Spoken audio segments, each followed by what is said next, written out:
Welcome to the Need to Know podcast from the Wilson Center, a podcast for policymakers available to everyone. Always informative, nonpartisan, and relevant. We go beyond the headlines to understand the trend lines in foreign policy.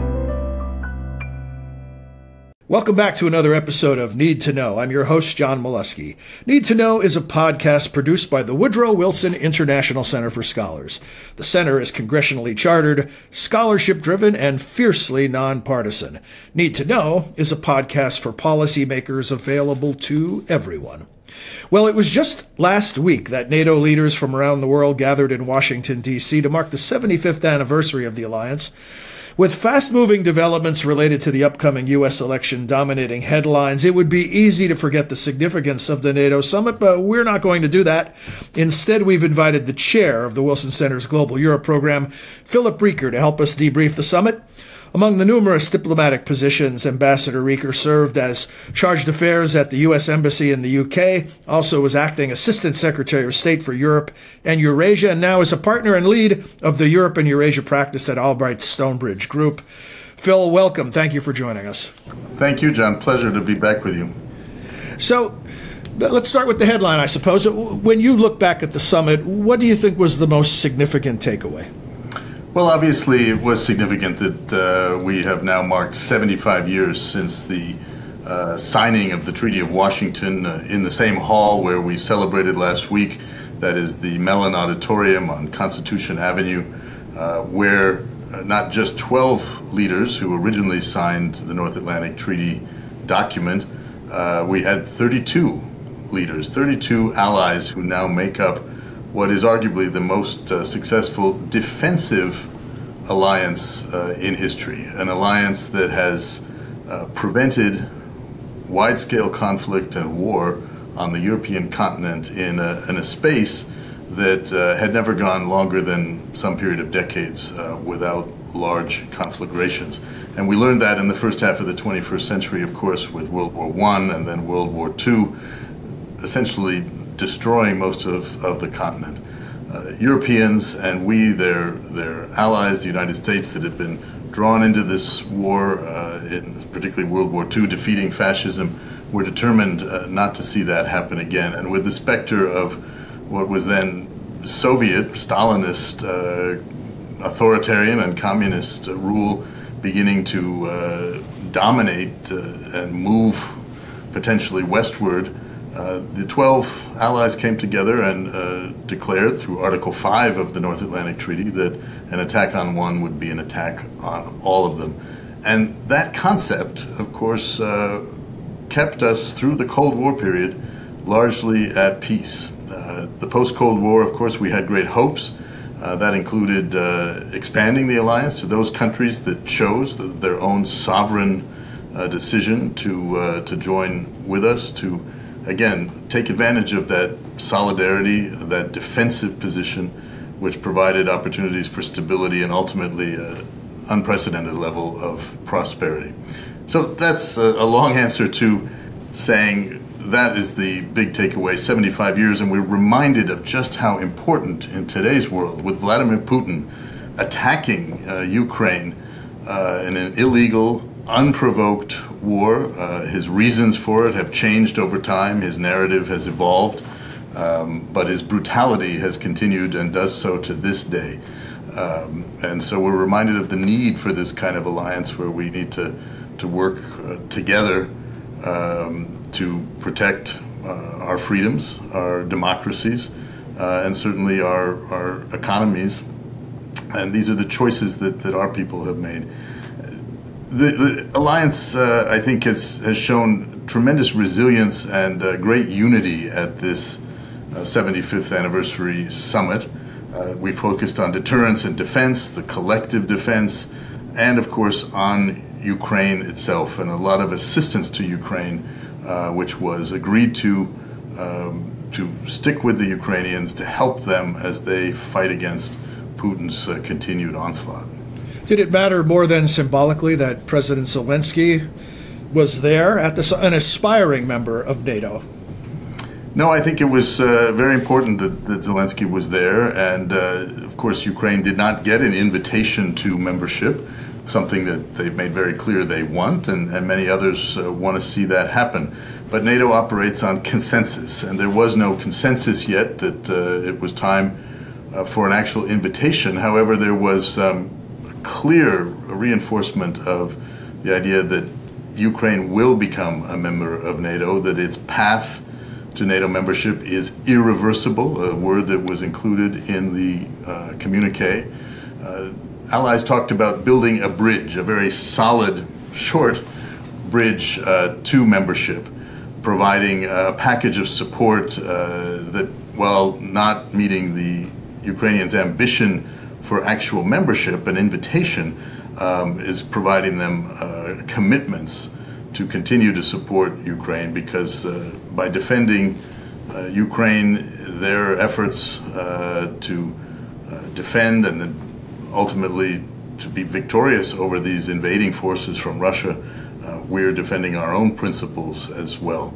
We at Wilson were very proud and honored to have Jens Stoltenberg, the Secretary General of NATO, come to Wilson several weeks ago as a sort of prelude to the summit and talk about these priorities, focusing on deterrence and defense, assistance to Ukraine, and also on partnerships, because NATO doesn't operate in a vacuum. It works with others around the globe, including the so-called Indo-Pacific Four, whose leaders were also present, again, I think for the third year in a row, leaders of Japan, South Korea, Australia, and New Zealand, representatives of the EU, the United Nations, were there to discuss how they can cooperate with NATO. They're not members of NATO, of course, but it is a question of sharing not only the same set of values, but understanding that the threats that we face now are global in nature, including threats from China, which, as the communique made clear, has thrown its lot with Russia and is providing support to Russia in this ongoing attack against Ukraine. I wanted to ask you about, I'm sorry, go ahead. Well, most importantly, too, the whole question of funding, which has been an issue, as you know. It was really important to see that now 23 of 32 allies are meeting the so-called 2% goal target in terms of their spending on defense, 2% of their individual GDP. And obviously you have huge countries like the United States with an enormous GDP spending well over 2%. Many other countries now meeting that target. Some of them are very small, so the overall amounts are considerably less. But this is a huge progress in just a few years. This is a goal that was set by the NATO members, to which they all agreed. Again, decisions are taken by consensus. And as a whole, the alliance is now meeting more than 2% of its collective GDP in terms of defense spending. That's very different, of course, from the actual costs of NATO and its own operations, its coordination mechanisms, its important efforts at coordinating the assistance, and of course a lot more has come out for Ukraine that we saw in terms of amounts, in terms of structures for coordinating. A special envoy of NATO will now be based in Kyiv. There will be focus on defense production, working with the private sector, industrial-based cooperation. This is all part of what NATO has done to update itself with its own new strategic concept promulgated in 2022 after a very focused, what we called forward-looking review process to make sure that NATO was updated for this point in the 21st century. And indeed, they are dealing with hybrid threats, with new technology, which is very much seen on the battlefield between Ukraine and Russia. The NATO Innovation Fund and other efforts being put forward to make sure that all allies can work together innovatively to employ and integrate the most modern warfighting technology in every sphere, in space, on land, at sea, under the sea, and in cyberspace. I want to put a pin in the communique and China that you mentioned. But first, you mentioned your interview and the appearance of Secretary General Stoltenberg at the Wilson Center. I just want to let our viewers and listeners know that was a terrific discussion.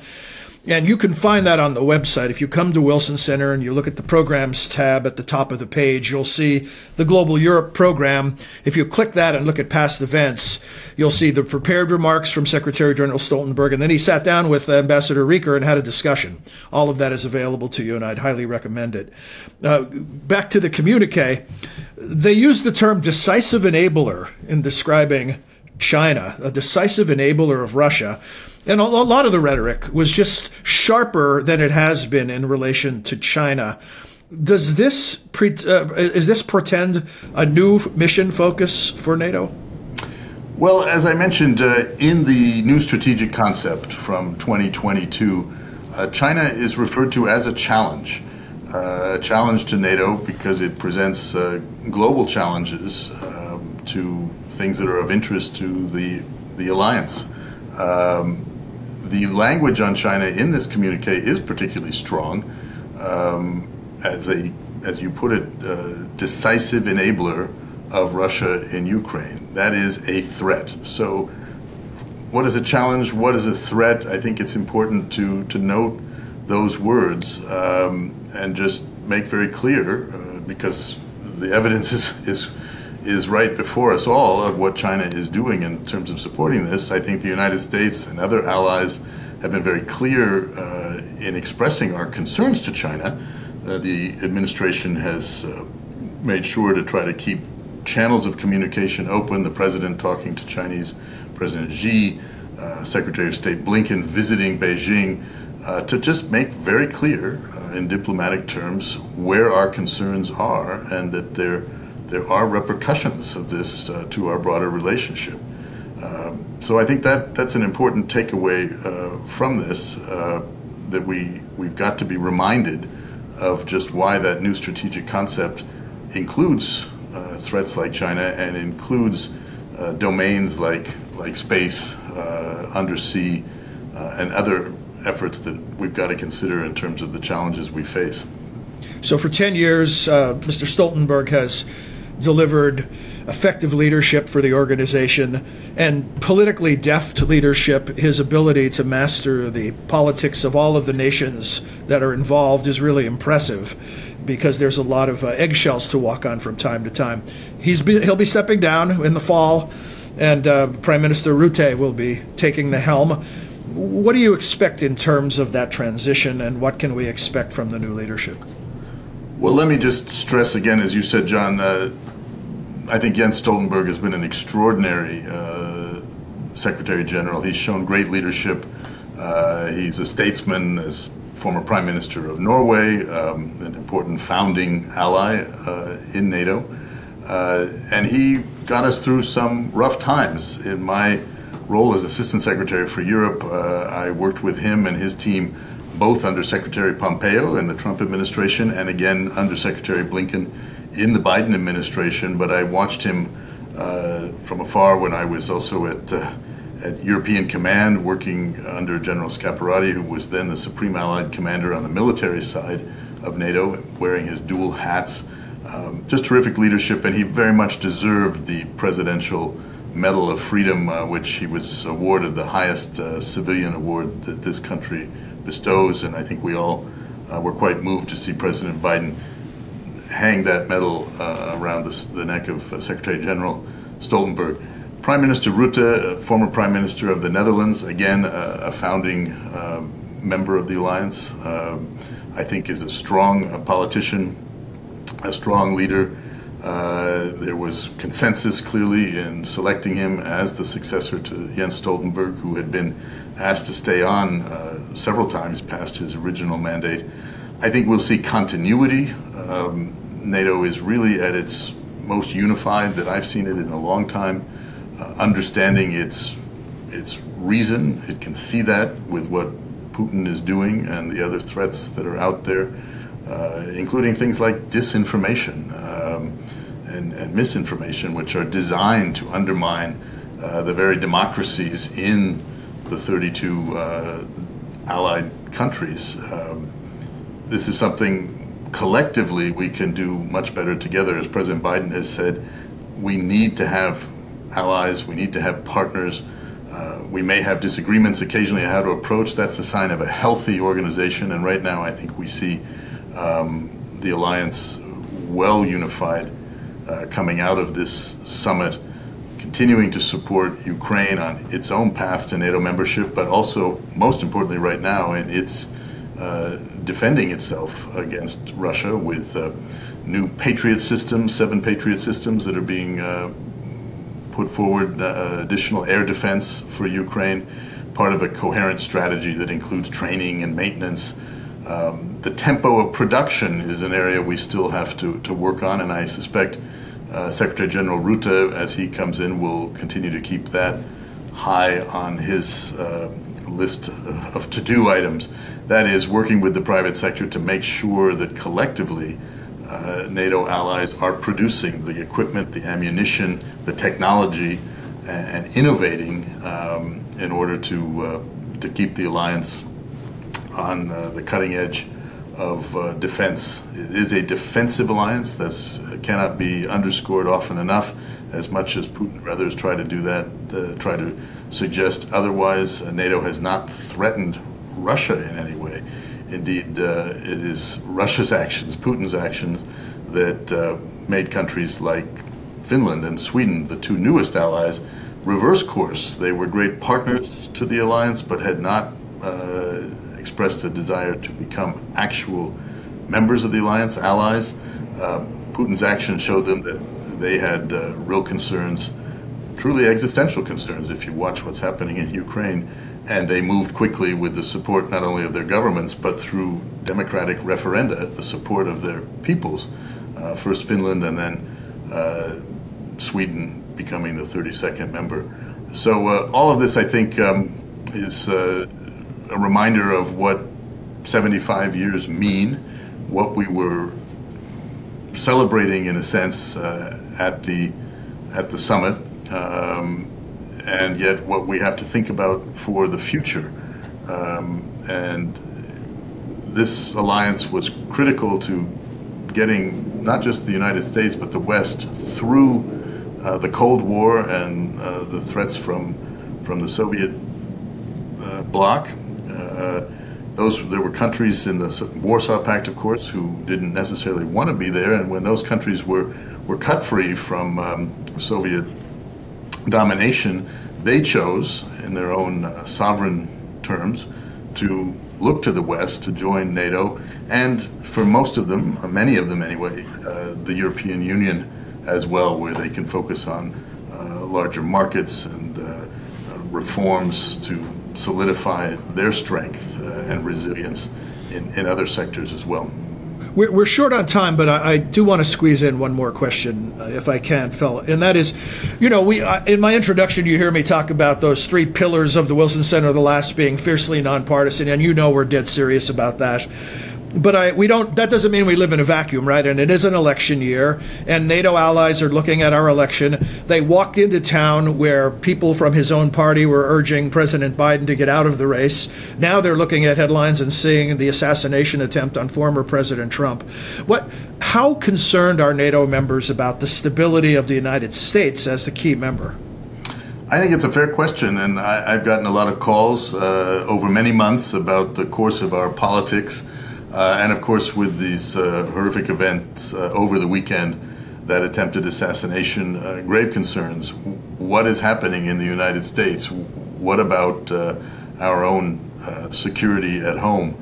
And I think some of the message that we saw, certainly from President Biden and from former President Trump as a candidate, were focused on the need to cool down things a bit. Our politics perhaps had gotten a little bit beyond us. We need to think about what the real challenges are. We can have differences, political differences, cultural differences, views and opinions, but it comes down to the fundamentals, and that includes what are our fundamental values in terms of democracy, in terms of freedoms and free markets. That's something I think we share, and we need to think about that. So there'll be a real focus from Europe on what's happening with the United States, our politics, our society. They look to us, of course, for leadership. The whole world looks to us for leadership. They don't always agree with us. We don't always agree with them. Being a leader and taking those responsibilities can sometimes be challenging, frustrating, but it also is a role that we have played, I think, very well over many, many decades, certainly in NATO, and last week reminded us that truly there's been bipartisan support for this alliance.